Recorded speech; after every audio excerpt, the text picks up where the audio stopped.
Hi guys, welcome back to a brand new video today. Riser Dawn here. Today guys, I'm going to be showing you my new and improved boat build. Huge credit to my friend VidGame Nate. He basically tested out every new part to find out the best combination, and today that is exactly what I'm going to be showing you guys. This build doesn't necessarily prioritize speed. It's built for combat, so I would say that this is probably one of the best combat ship builds. And so, yeah, let's dive right into it. So, basically, if you go to your shipyard, starting off, we have the brisk iron trim.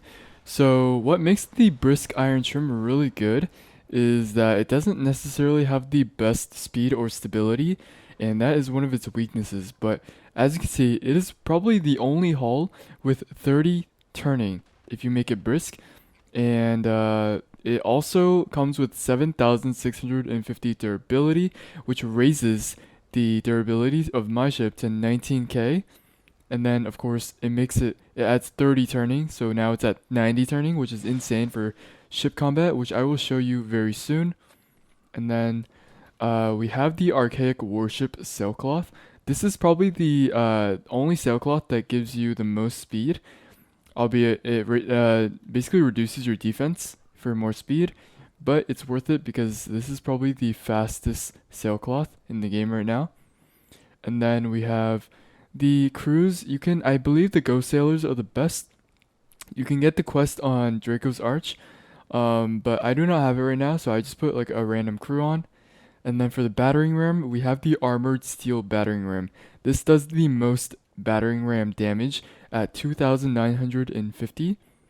And then, because my hull gives only 3 stability, I have all 4 of my attachments with the rowboat launch. And the rowboat launch you get from the fleet system when you upgrade the research tab. And I think at rank 1, at the very first rank up, you can unlock it with like 15,000 or 50,000 drachma, something like that.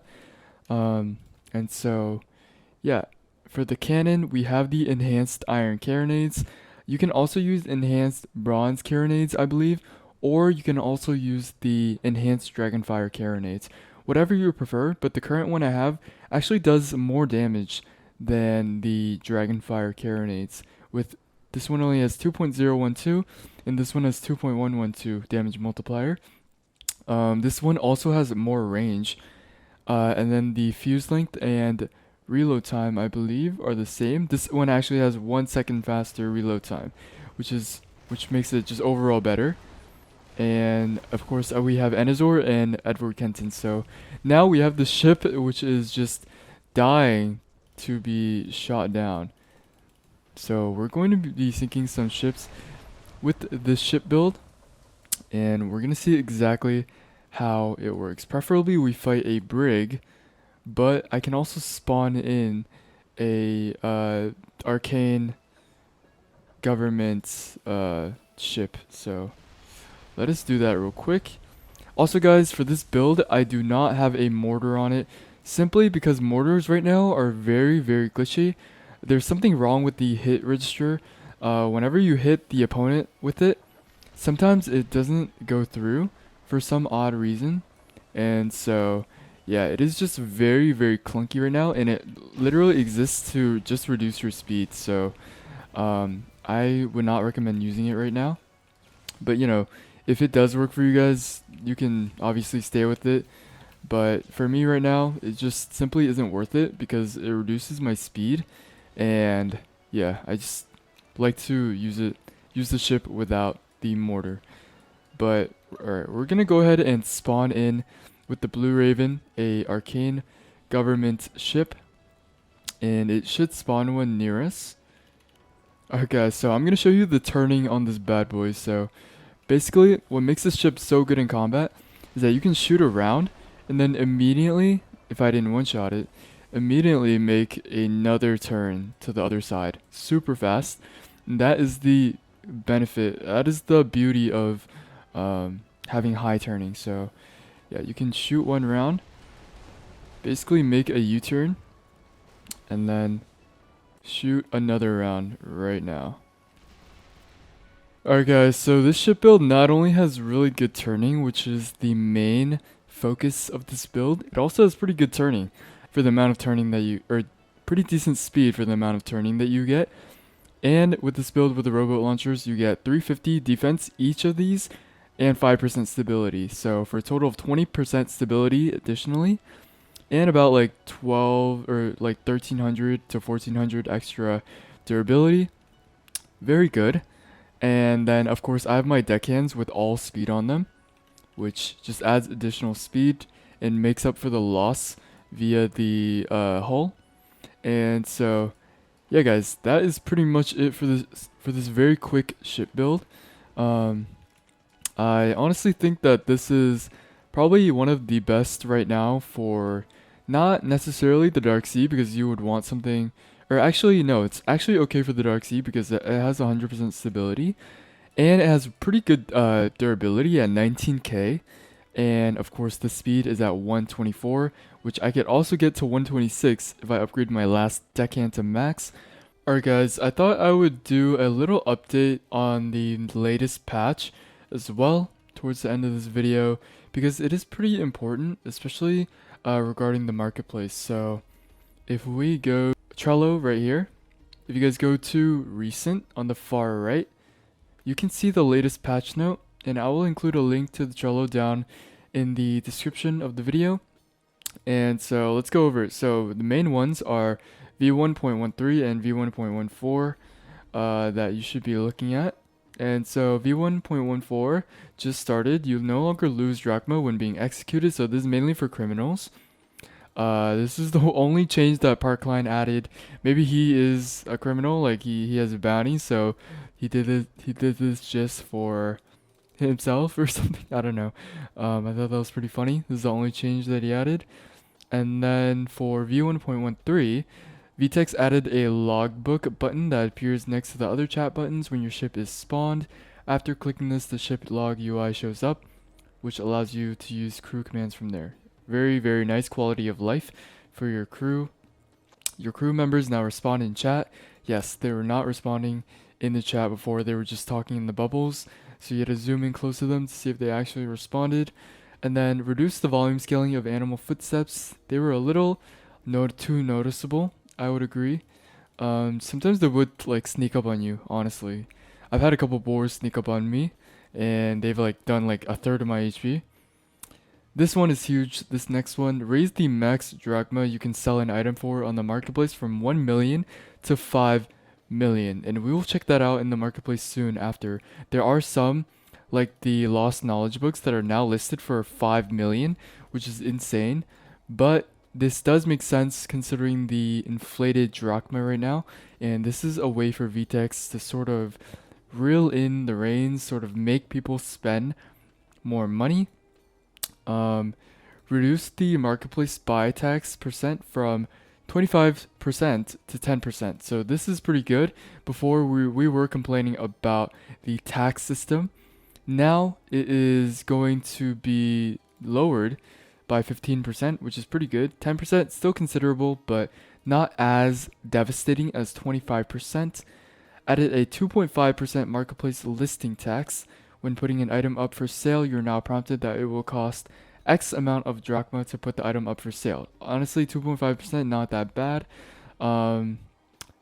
Yeah, honestly not too devastating. It's more of an annoyance than a serious inconvenience.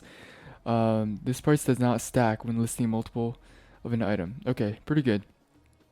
The drachma dropped on death limit is now 20,000 when in combat or combat logging, and only 1,000 when dying outside of combat. To clarify, you drop 15% of your held drachma when you die. These are just the limits to the max amount you can lose when dying. Okay, not bad. Before it was just a flat 20,000 when you just die, no matter what, no matter if you were in combat or out of combat, if you're just resetting. But now it's just 1,000 when dying outside of combat. Not bad. And then added a return to ship crew command. Okay, this is really useful. So when you tell your crew members to follow you, there was no command to return them back to the ship. You would just have to re-steer your ship. So now there is a command prompting them to go back to the ship, which is Very, very good quality of life. Muchi's re-enabled all leaderboard badges, so whoever, all of those of you out there who are on the leaderboard, whether it be bounty or fame, you now can claim your badges. Very good. Random spawning NPCs over level 80 can now spawn with a random magic circle pack. Okay, cool. Yeah. So now they spawn with like one of the game passes magic circle packs. Dismissing a command ship from your fleet that has a captain while your ship's deckhand slots are full will now bring up an extra confirmation prompt warning you that the deckhand will be lost. Okay, this is kind of huge. I do wish that they would eventually add a command ship, like sort of a barracks for like multiple amounts of deckhands, so that they just don't get lost when you dismiss a command ship. That would be so cool if you could buy, like maybe for one of your research upgrades, you could have a barracks for your deckhands so you don't lose them. If you have 4 deckhands already, they just don't disappear. Like they just go back to the barracks, and you can use them later if you want to like switch out deckhands for like maybe when it matters, when you need to slot in like a legendary deckhand versus like just a regular one, so that they make more money perhaps like in the future if they add that system. But not bad. Okay, so next is the harvesting. So harvesting rewards weren't being given out in V1.12. Now they are, and they actually give a considerable amount. So I will show you guys exactly how much they give. Let me go to my fleet system. Okay, so if I press the fleet log, I currently have harvesting on, 2 recovery, 2 harvesting, and then let me check the fleet log. So this is the amount of harvesting that I get, and mind you, I don't even have the upgraded version. So I get 25 coal, which is pretty good, and a lot of different catalysts. But basically, if you go to your fleet, you can see that you can still upgrade your harvesting to make it better if you guys haven't already. Items have a chance to be rare, and this is only the level 3 upgrade. So I still have a long ways to go to max it out to level 5, but I assume at the max level for harvesting, you're gonna get like really good reagents, and maybe even potentially a Prometheus Acrimony. That would kind of be insane, right guys? If you could get Prometheus Acrimony from harvesting. But yeah, I'm definitely gonna like try to max out the rest of my thingy so I can get like the max level. Alright guys, so that is pretty much it for the video. You guys can check out the patch notes yourself in the Trello. But yeah, definitely look through that. There are a lot of different quality of life changes and small tweaks to the marketplace, and you could definitely see it on the marketplace in general. Like I'll show you right now. So the marketplace right now, since the max drachma listing increased to 5 million, you can see that a lot of the more expensive, more rare items are now listed above 1 million. So like the omen armors and like the lost knowledge books all listed at over 1 million. So yeah, definitely check it out now. Get some of these cheaper items while you still can. I assume there are honestly no cheaper items right now, just because the economy has inflated for a while now. So yeah guys, just keep making your money, keep investing, and keep just selling things, farming, whatever you guys may do to earn your money. But yeah guys, that is gonna do it for this video. Thank you guys so much for your support lately, and yeah, thank you so much for watching the video, and I will see you guys next time. Peace out.